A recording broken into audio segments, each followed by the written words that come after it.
na lusola yandi nzambi na muntu ya ba promesse yandi réaliser que promesse ya yandi na le 20 mai 1992 na 20h nzambi salaba bimangu ya yandi awa na mon kari kari mwinda ya nzambi katuka depuis mazulu ya kuizaka kubwa awa na mon kari kari.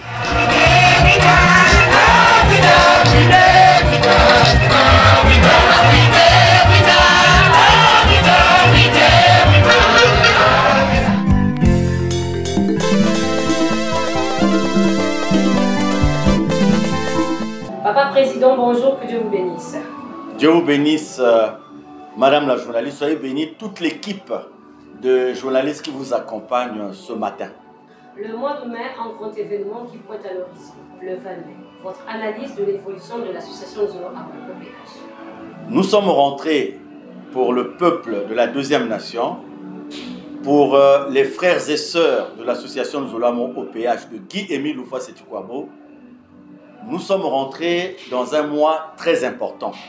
C'est le mois de mai, le mois au cours duquel nous allons célébrer un événement très important. Je tiens à le souligner parce que quand nous parlons de Guy-Émile Houphouët-Boigny, quand nous parlons de l'association Zolo OPH, les gens ont l'impression que nous parlons des chimères, que nous parlons des choses que nous inventons, ou alors que nous voulons faire une publicité autour des choses qui n'existent pas.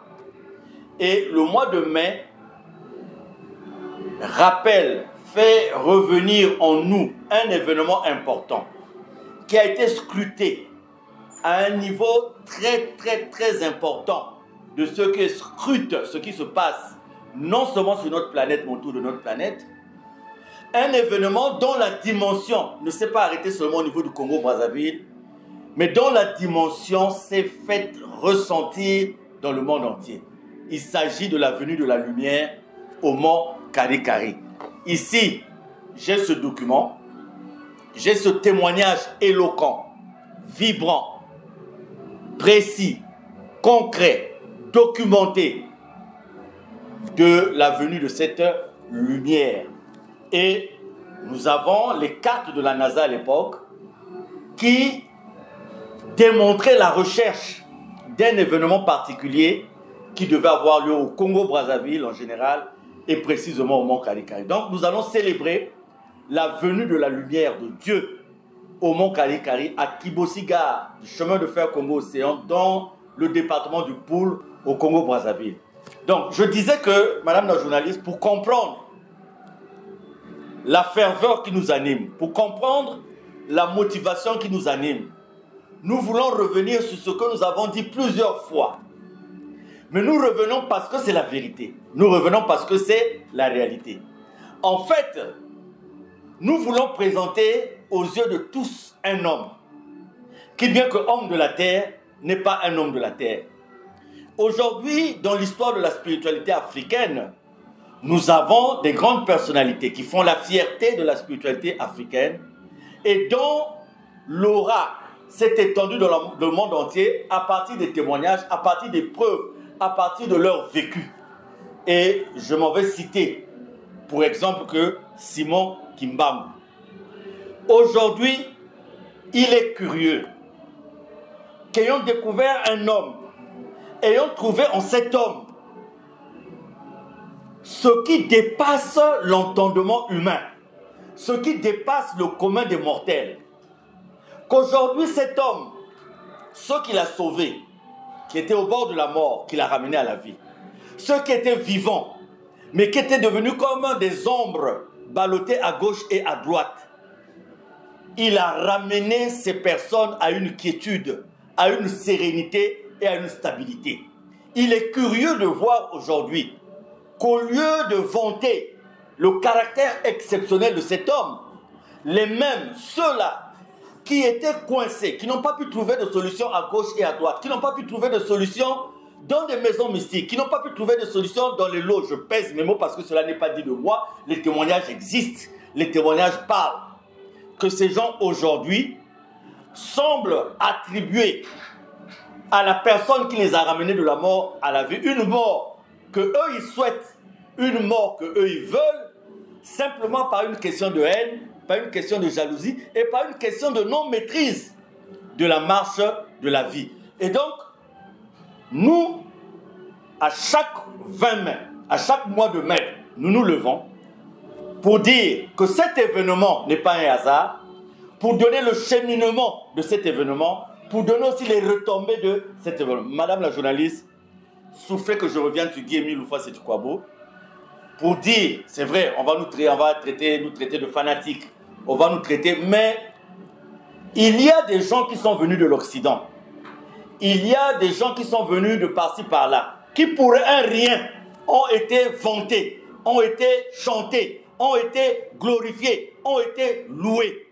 Mais nous vous disons qu'au Congo-Brazzaville, nous avons un homme qui est né sans nombril, né sans placenta, c'est-à-dire qui dans le ventre de sa mère n'a pas été au contact biologique, physiologique de sa mère. Madame la journaliste, je crois que nous d'ailleurs les Congolais, nous devrions être fiers de ce patrimoine. Nous avons un homme qui a ramené de la mort à la vie. Non pas une personne qui a perdu connaissance pour quelques minutes, pour quelques secondes, mais quelqu'un victime d'un accident de la voie publique dont le cerveau est mis dehors et il ramène cette personne à la vie. Nous avons quelqu'un qui est vu dans la lune et qui est vu dans le soleil. Nous avons fait un condensé des grands témoignages parce qu'aujourd'hui, les magiciens sont capables de faire certaines choses, les féticheurs sont capables de faire certaines choses aussi, les guérisseurs sont capables de faire certaines choses, mais il y a des choses qui ne peuvent être faites que par Dieu. Ça, c'est l'aspect physique.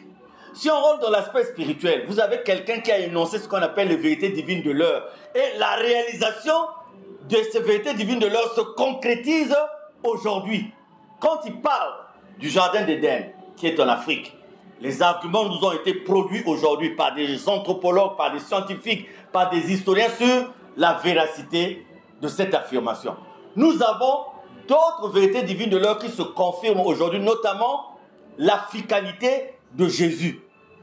Sur le plan spirituel toujours, nous avons l'omniscience, l'omnipotence et l'omniprésence de Guy Émile Houphouët-Boigny qui fait qu'aujourd'hui, au même moment, il soit vu en France, il soit vu au Congo, il soit vu au Brésil, il soit vu au Mexique. Madame la journaliste, très franchement, nous avons vanté beaucoup de personnes ici qui ne valaient absolument rien. Donc, nous voulons venir, parce que les gens nous embrouillent. Ceux qui sont dans le négatif nous embrouillent, j'insiste, nous embrouillent. Ceux qui comprennent qu'il y a la lumière en Guy Émile Houphouët-Boigny nous embrouillent. C'est pour ça qu'ils nous amènent dans des conflits sans tête ni queue, pour nous empêcher de dire à la face du monde que nous avons au Congo-Brazzaville un homme qui, bien que homme de la terre, n'est pas un homme de la terre. Donc, nous avons commencé ce mois-ci avec la fête de ce que nous appelons 7e fête de sabbat qui est en cours. Vous avez en France sonore certainement la musique. C'est la célébration de cette fête qui a commencé hier. Et nous allons partir à l'Ascension, nous allons partir au 20 mai, nous allons partir à la Pentecôte. Merci beaucoup, Charles Kougé-Lodou. Comment défendez-vous votre attachement à Guy Émile Houphouët-Boigny par rapport à tout ce que vous venez d'évoquer tout à l'heure? Comment je défends mon attachement à Guy Émile Houphouët-Boigny? Cette question est très importante. Parce que il y a des moments où on me dit comment un intellectuel comme toi peut être derrière un homme comme Guy Émile Houphouët-Boigny dont on connaît l'origine, qui sur un plan de formation académique terrestre n'est jamais arrivé loin. C'est ça le grand problème, madame. Et aujourd'hui, si l'association de Zolo est traitée comme du papier toilette, excusez-moi l'expression, si aujourd'hui des gens se permettent de se lever, de faire n'importe quoi sur l'association de Zolo opère, c'est parce qu'il y a l'ignorance. Et la Bible dit, mon peuple meurt par faute d'ignorance. Mais je crois que de plus en plus de gens comprennent aujourd'hui la divinité de Guy Émile Houphouët-Boigny. Moi, je suis témoin. Je peux parler de Guy Émile Houphouët-Boigny parce que je ne suis pas un arriviste. Parce que je ne suis pas quelqu'un qui a raté sa vie quelque part et qui trouve qu'il faut aller berner, il faut aller manipuler les gens à l'église pour bénéficier de l'argent ou quoi. Madame la journaliste, je ne suis pas aussi quelqu'un qui est sorti du néant. Excusez-moi, c'est peut-être une modestie mal affirmée, mais il faut que je le dise. Madame la journaliste, ceux qui se réclament de certaines maisons mystiques, j'ai été dans ces maisons mystiques. Ceux qui se réclament de certaines loges, j'ai été dans ces loges. Ceux qui se réclament d'une certaine magie noire, j'ai été dans la magie noire. Ceux qui se réclament d'une certaine magie blanche, j'ai été dans la magie blanche. Et aujourd'hui, la nullité de toutes ces choses s'est présentée à moi lorsque je suis arrivé à connaître Guy-Émile Loufoy, Séti Kouabo. Je ne parle pas, mes amis connaissent, ceux qui ont été avec moi dans ces maisons-là, ils savent. D'aucuns disent même, mais pourquoi tu as quitté une maison aussi prestigieuse pour aller derrière cet homme? Mais c'est parce que en Guy-Émile Loufoy, Séti Kouabo, j'ai découvert la nullité de tout ce qu'on peut faire en termes de magie noire, de magie blanche. Et j'ai découvert qu'au contraire, quand on est dans l'obscurité, dans l'aveuglement, on a tendance à ne pas reconnaître la lumière. On a tendance à combattre la lumière. Madame la journaliste, ce qui se passe aujourd'hui, quand on parle de l'association de Zolo Amour au PH de Guy-Émile Loufoy Séti Kouabo, c'est simplement l'obscurité qui a du mal à supporter la lumière. Il faut se le dire. Il ne faut pas se le cacher parce que c'est ça la vérité. La vérité, elle est là. Parce que nous discutons avec les uns et les autres. Nous discutons avec les amis.